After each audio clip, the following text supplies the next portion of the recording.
Assalamualaikum warahmatullahi wabarakatuh.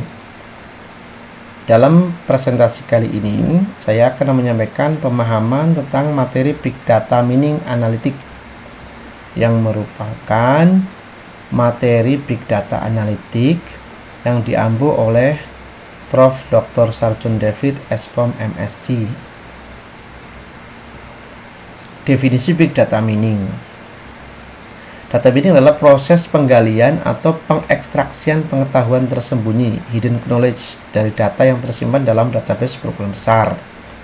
Ringkasnya, Big Data Mining adalah cabang dari data mining yang berfokus pada penemuan pengetahuan dari dataset yang besar yang memiliki karakter 3V, volume, velocity, variety. Itu minimal 3V. Walaupun bisa juga ada level atasnya lagi 4V, 5V, dan 10V. Dengan bantuan teknologi, salah satunya adalah cloud computing dan machine learning. Kita next. Penjelasan 3V, 4V, 5V, dan 10V. 3V dalam istilah big data yaitu volume yang besar, velocity, kecepatan data yang besar, dan variasi data yang sangat banyak. Bisa dalam bentuk teks, audio, video, dan seterusnya. Kalau 4V merupakan 3V plus veracity. Jadi data keempat, poin keempat itu bisa jadi datanya masih diragukan, masih dipermasalahkan. Lalu ada 5V yaitu 4V plus value. Ada nilainya di situ. Lalu ke 10V adalah 5V plus validity, kevalidan, variability, venue, vocabulary, dan vagueness. Namun big data analytic minimal mengandung 3V. Data mining sendiri punya proses minimal dalam 6 tahap. Data mining itu yang pertama adalah data selection, pemilihan jenis data. Lalu data cleaning, membersihkan data agar bisa diproses. Lalu data transformation, melakukan transformasi data jika dirasa diperlukan. Lalu data mining, yaitu menambang data agar mendapatkan informasi yang valid, informasi yang tersembunyi. Ada informasi-informasi yang bisa dimunculkan yang menjadi insight agar bisa dipakai dalam pengambilan keputusan suatu perusahaan atau bisnis.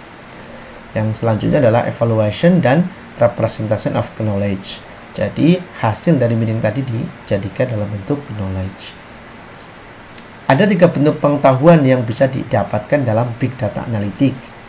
Yang pertama, rule asosiasi, yaitu menemukan hubungan atau pola yang sering muncul bersama dalam data besar. Yang kedua, klasifikasi, mengelompokkan data ke dalam kelas atau label tertentu berdasarkan model yang dilatih. Yang ketiga, cluster, mengelompokkan data ke dalam kelompok atau cluster berdasarkan kemiripan tanpa label. Unsupervised learning. Jadi di dalam presentasi ini, dalam video ini kita fokus ke poin A, rule asosiasi dan clustering. Rule asosiasi tujuannya adalah menemukan hubungan atau pola yang sering muncul bersama dalam data besar. Contohnya misalkan market basket analysis, analisis keranjang belanja. Misal, jika seseorang membeli roti dan mentega, maka 70% kemungkinan mereka juga membeli susu. Nah, untuk mendapatkan nilai 70%, nilai kemungkinannya itu maka diperlukan big data analytic.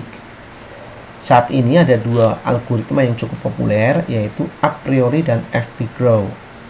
Ada 3 parameter utama ketika kita menerapkan rule asosiasi. Yang pertama, support. Seberapa sering kombinasi itu muncul dalam data. Confident, seberapa sering aturan itu benar. Leave, seberapa jauh aturan itu lebih kuat dari hubungan acak.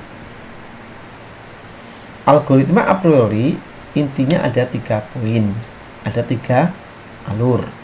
Yang pertama, menentukan parameter minimum yaitu min support dan min confident. Yang kedua, temukan frequent item set yang sering muncul. Lalu yang ketiga adalah membuat association rule. Di WK, yaitu software untuk mempermudah implementasi a priori, alurnya sebagai berikut. Yang pertama, menyiapkan data format CSV. Yang kedua, membuka WK, masuk ke menu Explorer, lalu membuka file CSV, lalu cek ada berapa atribut, pilih associate, lalu pilih a priori, set nilai minimum support dan minimum confident, lalu klik tombol start, dan nanti di outputnya akan muncul hasil asosiasinya beserta tingkat confident-nya. Confident yang bagus tentunya di atas 50%, bahkan yang lebih bagus lagi adalah di atas 90%. Dalam kasus misalkan keranjang belanja, maka makin dekat dua barang, maka makin besar kemungkinan barang itu akan dibeli. Kita akan praktek menggunakan software WK. Kita klik masuk ke menu WK, klik Explorer, lalu kita pilih Open File, kita cari filenya, lalu kita pilih CSV. Di sini ada rule asosiasi, ini adalah latihan kita, klik Open. Nah, di sini ada 6 jenis barang yang dibeli. Nah, kita ingin mencari asosiasinya, maka kita pilih Associate, lalu choose-nya a priori, asosiasinya a priori, lalu kita klik tombol sini. Kita minimal materinya kita buat 5, 0,5, dan lower bound supportnya minimal 0,5. Artinya di bawah 0,5 ya tidak masuk ke dalam, dianggap tidak berasosiasi. Kita klik OK. Lalu kita klik Start. Nah, lihat di sini. Ini adalah contoh hasilnya. Jika seseorang membeli barang C, maka dalam data yang ada 100% dia pasti membeli barang A.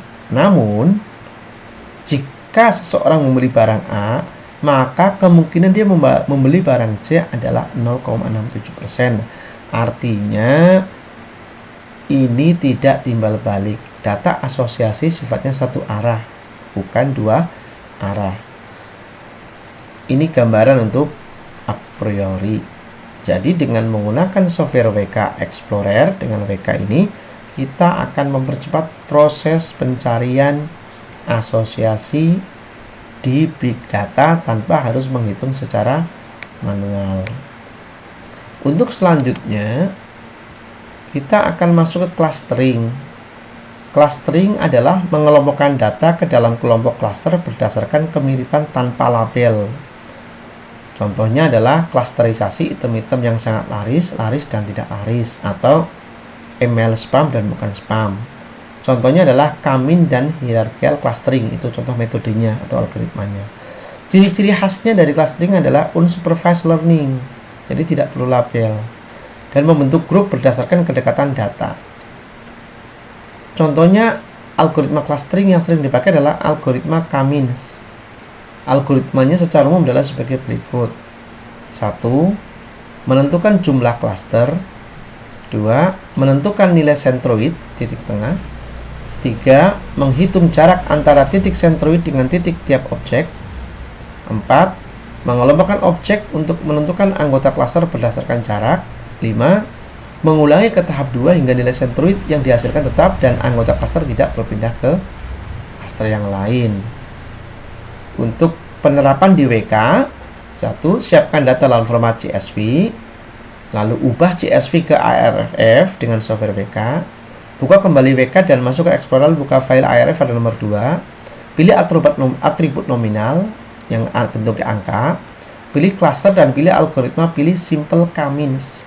Tentukan berapa cluster yang akan dibuat, misalkan 2. Klik OK, kemudian Start. Output akan muncul dan tinggal dianalisa.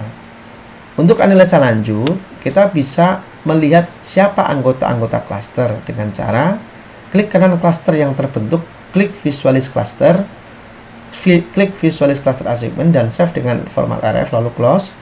Lalu dari tampilan WK lagi, kita masuk ke ARF viewer, buka lagi ARF-nya, lalu kita simpan kembali ke CSV. Buka tabel CSV dengan Excel, lalu tambahkan kembali nama-nama anggota di format awalnya, sehingga kita bisa tahu siapa anggota klaster mana. Demikian. Nah, ini contohnya ya. Nah, contohnya klasternya ada 12 data, lalu terkelompokkan menjadi dalam 2 klaster, yaitu klaster 0 berisi 10 anggota dan klaster 2 di klaster 1 berisi 2 anggota. Kita lihat contoh menggunakan WK. Kita klik Explorer, lalu kita pilih Open File. Namun kita mulai dari tengah, kita berasumsi bahwa datanya sudah dikonversi ke ARF biar cepat. Lalu nama ini karena dia bukan data nominal, kita hapus. Nama ini kita hapus. Nah, jadi seperti ini jadinya. Lebih ringkas, minimum 75, maksimum 84, min 78, standard deviation 2,57. Lalu kita pilih cluster. Saat pilih cluster, baru kita pilih algoritmanya. Kita pilih simple comin. Lalu kita jalankan. Nah, maka nampak di sini hasil clusternya adalah cluster 0 adalah 10, cluster 1 adalah 2. Analisa lebih lanjut bisa dilanjutkan dengan melakukan visualisasi cluster atau mengkonversi kembali, menyimpan kembali ke dalam format CSV agar ketahuan siapa anggota-anggotanya. Jadi artinya dengan comin clustering di WK, kita bisa sangat cepat dalam pengolahan big data. Demikianlah hasil presentasi terkait dengan Big Data Analytics dengan metode asosiasi dengan algoritma a priori dan hasil klasterisasi dengan algoritma simple comin. Demikian yang bisa saya sampaikan. Semoga video ini bermanfaat. Assalamualaikum warahmatullahi wabarakatuh.